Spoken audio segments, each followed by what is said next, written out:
Captain Ryan Thorne stood in the center of a training hall aboard the Zarelian flagship Threxen. The floor was smooth metal, the walls high and glowing softly. Around him stood 5 Zarelian guards with 4 arms, tall frames, and sharp weapons in hand. A male warrior stepped forward. "You are small," he said, circling Ryan. "Too soft to be our queen's mate." Ryan smiled slightly. "You talk too much." The Zarelian lunged in a flash. Ryan ducked, turned, and knocked the warrior's feet out from under him.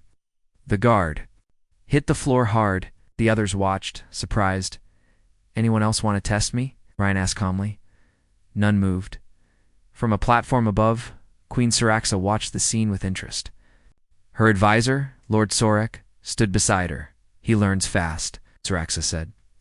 "He fights well," Sorek admitted, though he sounded annoyed. "But, Your Highness, marrying a human is still dangerous. Many nobles see it as weakness." Didn't answer right away. Her eyes stayed on Ryan. He is more than they think. Later in the royal gardens, Ryan walked alone. The plants were strange glowing leaves, vines that hummed gently, and flowers that moved like they were breathing. It was peaceful, unlike the rest of the ship. Then he heard footsteps. Queen Syraxa entered the garden from the opposite side. She wore no crown, no armor, just a long flowing robe made of soft cloth and light. "You walk alone," she said. "I needed space," Ryan replied.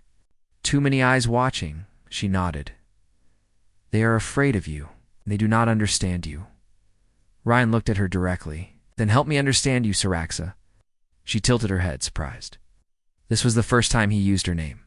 "Without her title," he continued, "you rule an empire. You command armies.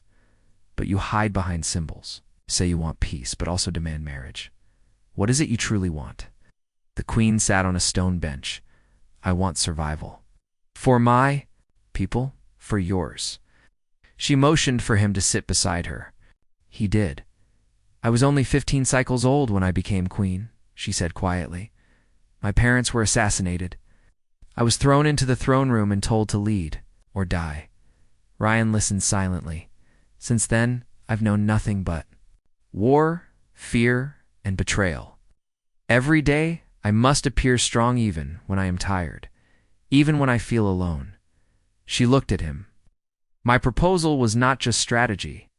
It was a message to my people, to yours, that we can rise above the past."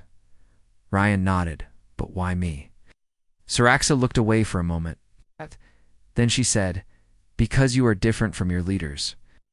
They think in terms of weapons, numbers, borders.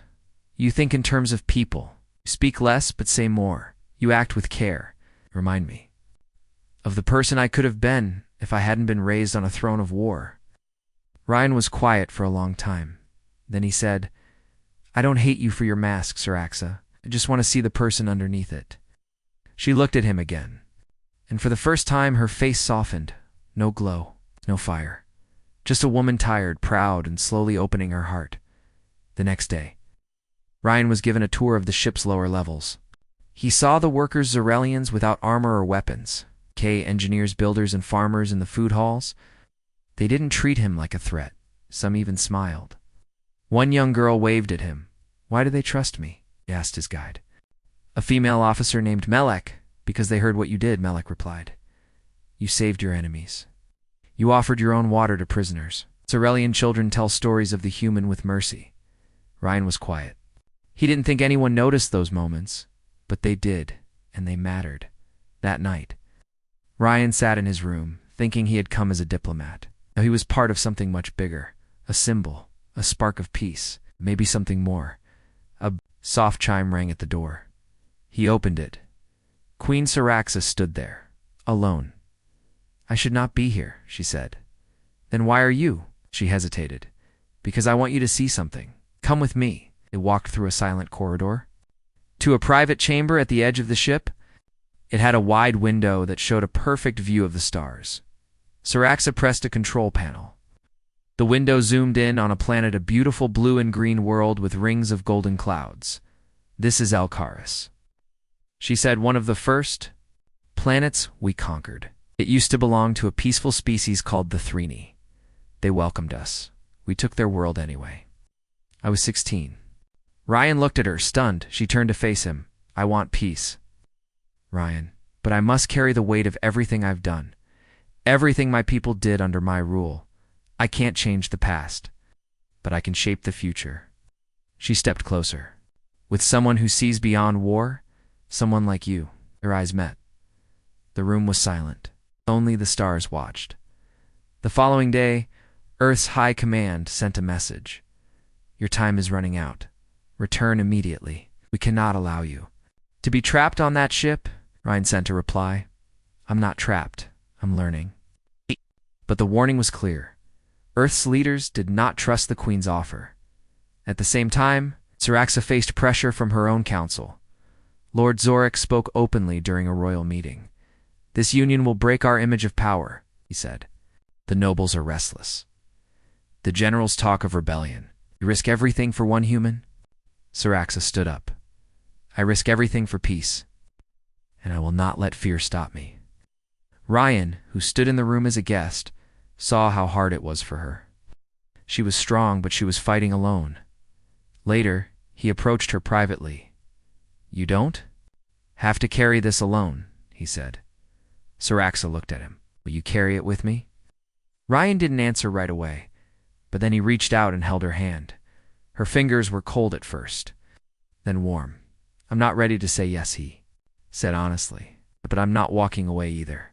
She smiled just a little. That was enough.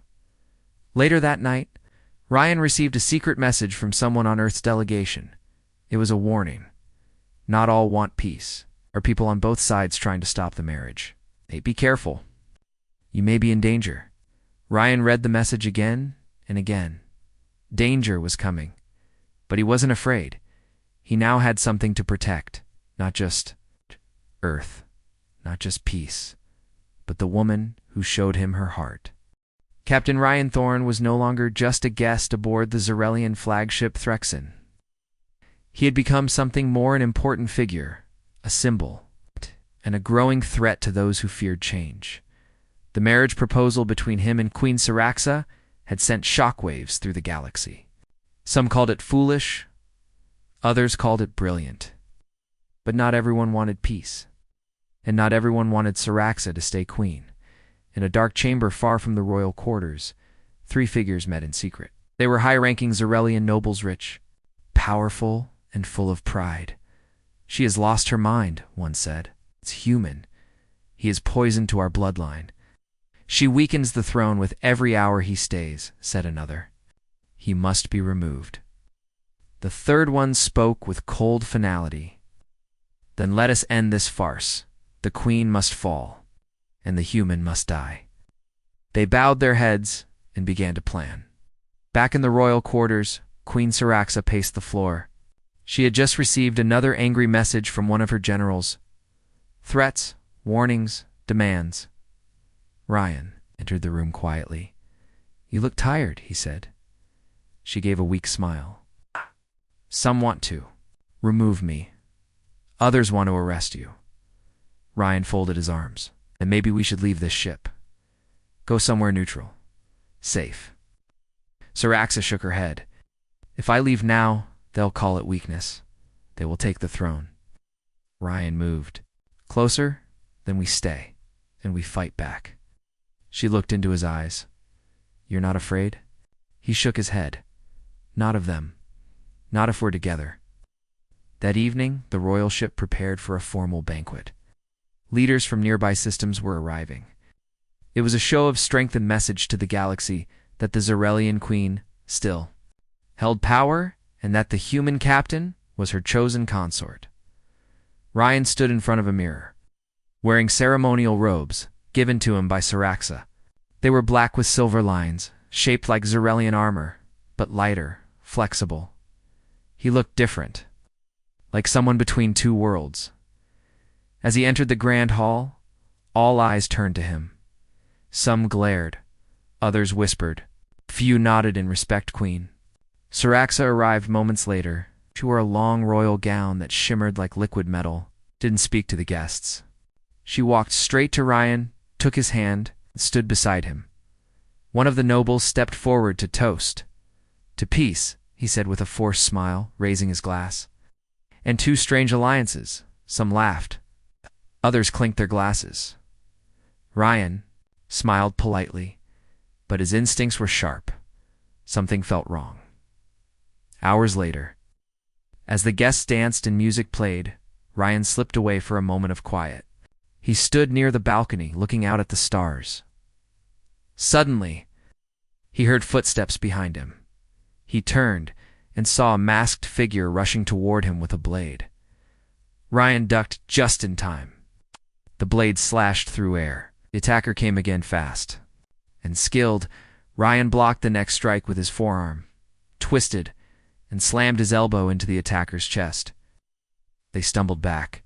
Guards rushed in, but the attacker threw down a smoke bomb and vanished into the shadows.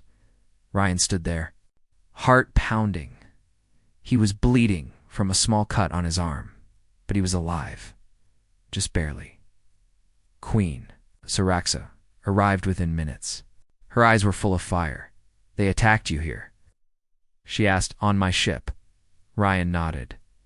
"Inside your palace? Your own people?" Syraxa turned to her guards. "Sealed the doors. Search every chamber. No one leaves without my order." She turned to Ryan. "Are you hurt?" "Just a scratch," he said. But it was close. She looked at him, her face pale. "They will try again," she said. "You are the key to everything now. If you fall, so does peace." A hand on her shoulder, then we protect it. Together. Later that night, a secret meeting was held between Ryan Syraxa and her most trusted guards. "We found clues," said Commander Vera, her loyal protector. "The attacker came from within the royal ranks, possibly a noble soldier." Ryan leaned over the map. "Then we need to act fast. Expose the traitors. Show the people that peace is stronger than fear." Syraxa nodded. "I will call for a public hearing. Let the Empire see who stands with us and who stands against." Next day, the Queen stood before her people on the ship's main deck. Large screens showed her across Zarelian space. Ryan stood beside her, his arms still wrapped from the attack. She raised her voice. "Last night, someone tried to kill the man who represents peace between our people. A man I have chosen not as a weapon but as a partner." Her voice echoed through the halls and cities watching. "There are those who fear peace, who fear change, but I tell you this peace is not weakness. It is the greatest strength. I will not allow fear to rule us again." She looked at Ryan and then back at the crowd. "If any among you believe I am unfit to rule, speak now. Stand before me. Challenge me openly." Silence. No one stepped forward. The traitors stayed hidden, but Ryan knew they were not finished yet. Later that day, Ryan was taken to a hidden chamber deep in the ship. There, a small group of humans from Earth's delegation waited. One of them, a female diplomat named Clara, pulled him aside. "Ryan, listen to me," she whispered. "You're in danger, not just from Zarelians, from our own side too." "Do you mean some in Earth's high command believe you're getting too close to her? They fear you'll give her control over us." Ryan frowned. "That's not true. I'm trying to build peace." "I know, but they don't care. You're becoming a problem for both sides." Ryan stepped back, shocked. "Are you saying they might try to stop me too?" Clara looked away. "Just be careful. Not everyone wants peace. Not the way you're doing it." That night, Ryan couldn't sleep. He stood near the window, staring into the stars. He was trapped between two fires, one from Earth, one from Zhao. He had come to stop a war. Now he was in the middle of a bigger one, an invisible one, a war of hearts, fears, and secret knives. But despite all of it, he still believed in what he was doing, and he still believed in Syraxa. The next morning, Ryan went to Syraxa's chamber early. She was already awake. "I couldn't sleep," she said. "Me neither," Ryan replied. They stood in silence for a moment. Then Ryan said, "Your enemies are closing in. So are mine. If we wait, they'll strike first." Syraxa nodded slowly. "Then we must strike first." Ryan looked at her. Let's announce the marriage. She looked at him surprised. Are you sure? He nodded. If this union is going to happen, then let's stop hiding. Let them all see it. Let them know we are not afraid. Saraxa stepped forward, reached for his hand. Then we will stand together. No matter what comes. Their fingers locked. Outside, dark ships moved quietly through the edge of the Zarelian fleet. Some carried flags of peace. Others carried weapons of war. The final test was coming. But Ryan and Saraxa were ready. The news spread like fire across the galaxy. The Queen of Zurl will marry the human captain. On every world, in every system, people argued. Some celebrated. Some were furious. Many feared what this meant. Would this end the war or start a new one? On Earth, the leaders of the United Space Alliance held an emergency meeting. One of the top generals slammed his fist on the table. This is madness. That woman Saraxa's using him. Another diplomat spoke calmly. Captain, Ryan Thorne made this decision on his own. We sent him to make peace. Now he's doing it. The room was divided. Some wanted to call Ryan back. Others wanted to arrest him if he returned. A few understood the truth. Ryan was the only thing holding both sides together.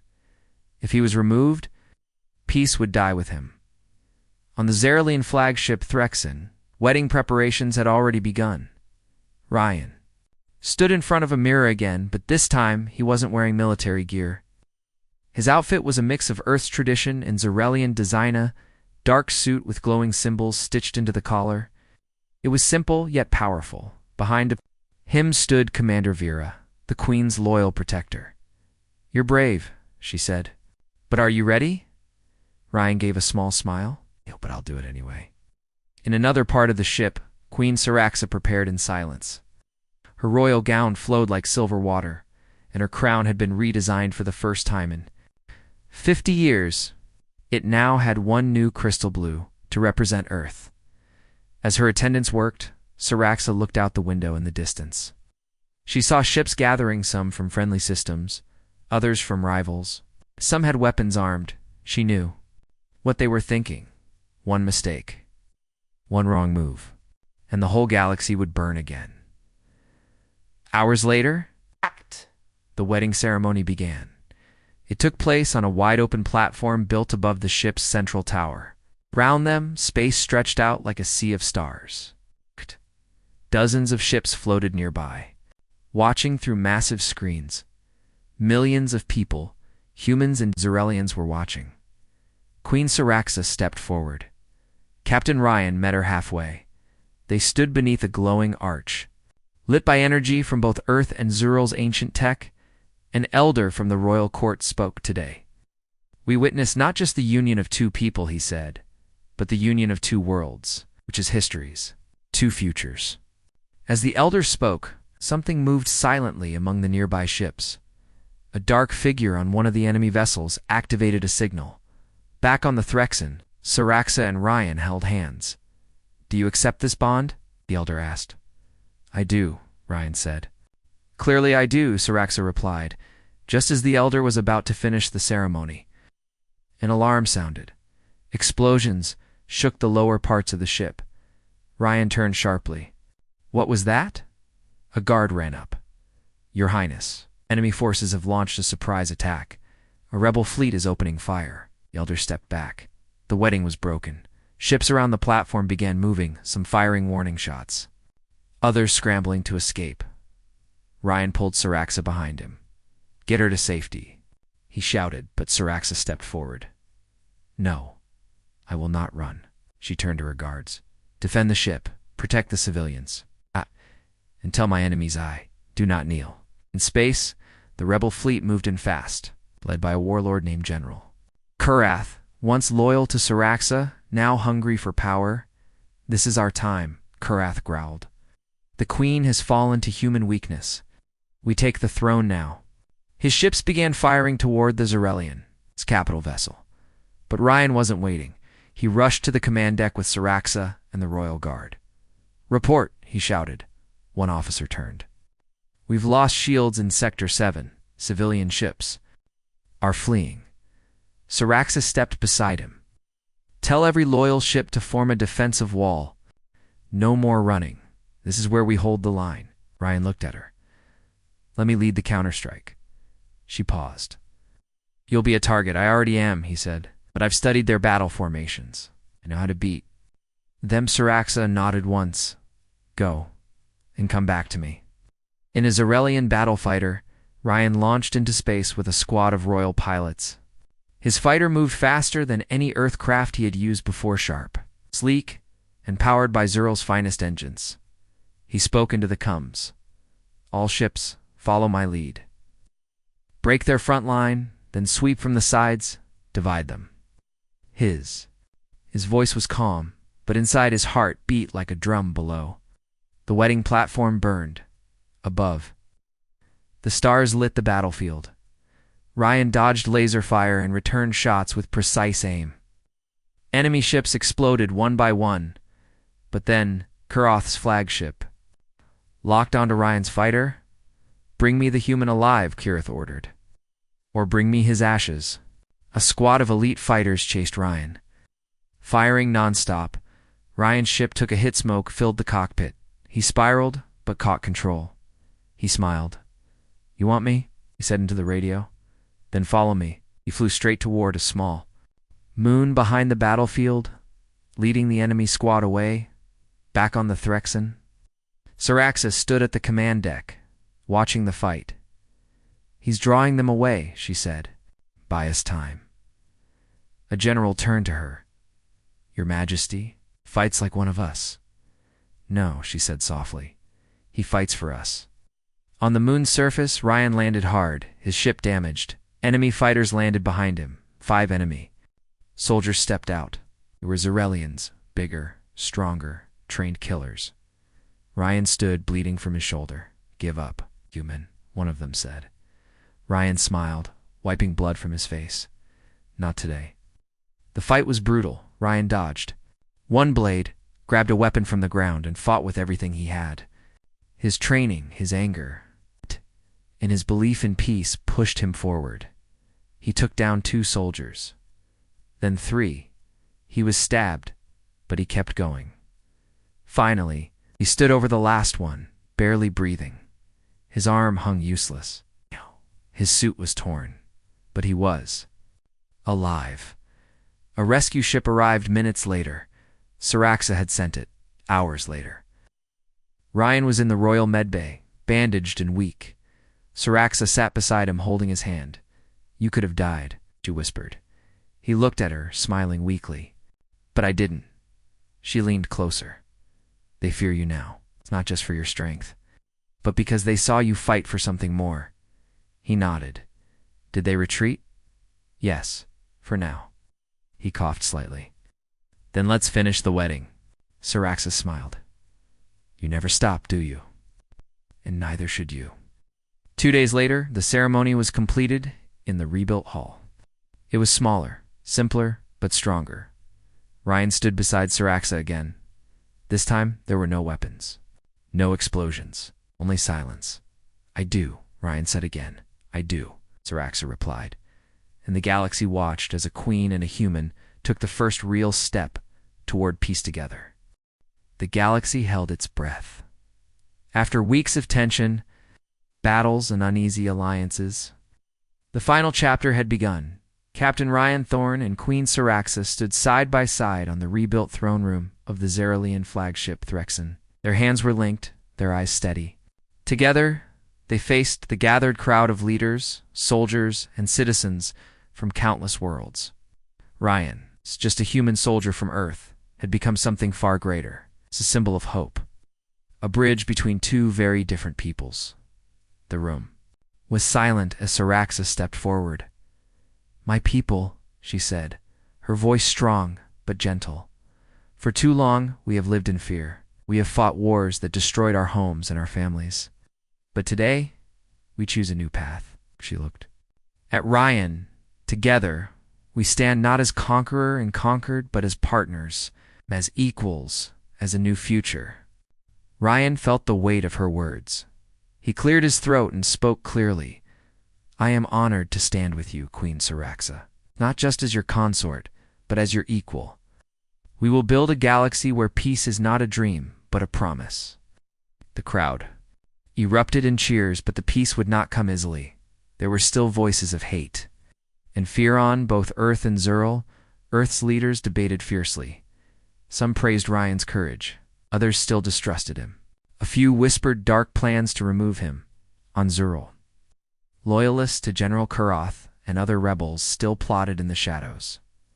Ryan and Saraxa knew this, but they also knew something else. The real people, wanted peace. In the weeks that followed, Ryan and Saraxa traveled together, visiting different planets and space stations. They held meetings, signed treaties, and met ordinary citizens.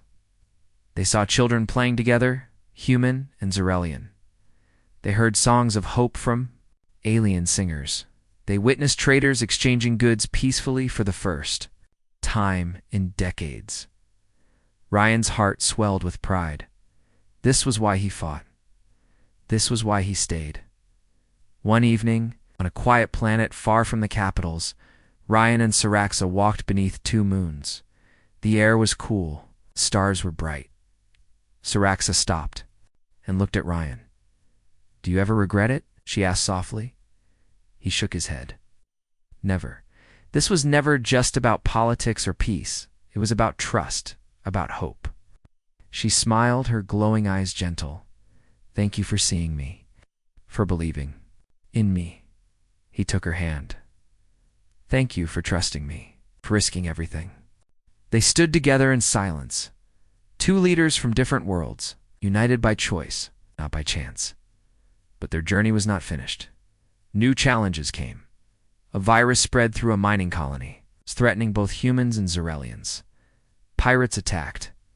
A trade convoy and old warship fired on a peace mission each time. Ryan and Saraxa acted quickly, sending aid, negotiating peace, and standing firm against threats. Their bond grew stronger with every challenge. They were no longer just queen and captain. They were partners, friends, and something more. One day, Ryan received a message from Earth's president. It was an invitation to speak before the United Space Assembly, a council representing many worlds. He would speak about the new alliance, about hope, about the future. The day of the speech arrived. Ryan stood before thousands of leaders and viewers across the galaxy. His voice was steady and clear. "We are not enemies," he said. "We are neighbors, friends, family. Together, we have the power to build a future where wars are history, where differences are strength, where peace is the law." The crowd erupted in applause. Ryan looked beside him. Saraxa smiled proudly. Later, in private, Ryan and Saraxa sat in the throne room. He took her hand. "Do you think we changed the galaxy?" She looked thoughtful. "We started something. A spark. A hope. The rest depends on us and those who come after." He nodded. "We will keep fighting. For peace. For love. For everything." She leaned her head on his shoulder. Together. Years passed. The alliance between Earth and Zerelian Empire grew stronger. Borders opened. Cultures mixed. Ow. New generations were born who only knew peace. Ryan and Saraxa ruled wisely, balancing strength with kindness, power with justice. They became legends, not because of battles won, but because of peace kept. In the final scene, an older Ryan and Saraxa stood on a balcony, overlooking a city where humans and Zerelians lived side by side. A child ran past them, laughing. Ryan smiled. "Look at what we built." Saraxa took his hand, and it all began with one choice. They looked at the stars together, a new galaxy full of hope, unity, and endless possibility. The starship Ambassador's Grace floated slowly through the blue clouds of the Velarath system, a place feared and respected by many human leaders. The ship was small but strong, carrying only one important guest, Eli Warren, a young human diplomat, sent to meet the most powerful alien leader in this part of the galaxy, Queen Sarava of Valirath. Eli stood near the window, staring at the glowing planet below. It looked peaceful from space. Soft light moved over its surface, like oceans made of crystal. But Eli knew that peace was not promised. The Velarith Empire was ancient, proud, and filled with secrets. He had trained for this mission for 2 years, but nothing in the training had prepared him for this feeling in his chest. Not fear, not excitement. Something else. A weight. A pull. Like something big was about to begin. "Prepare to disembark, Envoy Warren," the captain said. "The Queen's escort ship is docking now." Eli nodded. He picked up his black diplomatic coat and brushed off the dust. He was only 28, but he had already been to 5 alien worlds. He spoke 7 languages. But today, he was nervous.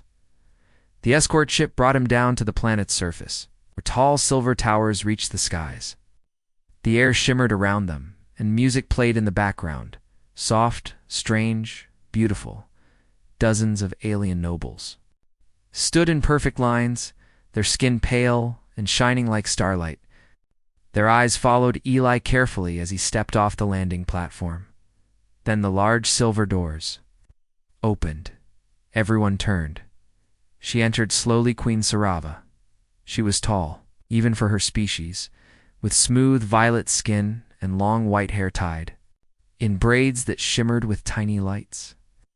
Her dress was layered in silver silk, decorated with floating patterns that changed as she moved. Her presence made everyone silent. Eli felt something strange as soon as he looked at her. And then something no one expected happened. Queen Sarava blushed. A soft pink glow appeared across her high cheeks. Her glowing eyes widened just a little. She paused at the top of the stairs, staring straight at Eli. Gasps passed through the alien nobles. Some looked confused. Others seemed shocked. Eli blinked. Did he just see an alien queen blush? Lava took a deep breath, then stepped forward. Her voice echoed gently through the air. "Welcome to Velarath, Eli Warren," she said, smiling. "Your arrival brings warmth." Her words were strange, not cold and formal like the others. Not like what he expected. Eli bowed respectfully. "I am honored, Your Majesty." "I have cleared my court schedule," she said, walking closer. "I wish to speak with you. Alone."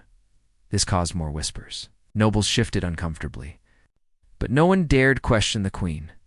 2 guards guided Eli into the palace, which was filled with glowing halls, floating lanterns, and soft music from walls that responded to movement. They walked through several chambers until they reached a private room. It was small compared to the throne room, but still grand. A wide window showed the planet's twin moons rising together. Queen Sarava sat on a soft throne made of light and crystal. She motioned for Eli to sit across from her. She studied him quietly. "You are not what I imagined," she said. "I hope that's a good thing," Eli replied, with a polite smile. "It is different," she said softly. Eli noticed something odd in her eyes. Curiosity, warmth, almost nervousness. "You requested a private meeting, Your Majesty. May I ask why?" She looked away for a moment, as if gathering thoughts. Then her voice became more gentle. "Your people are new to this galaxy, and yet you move with courage.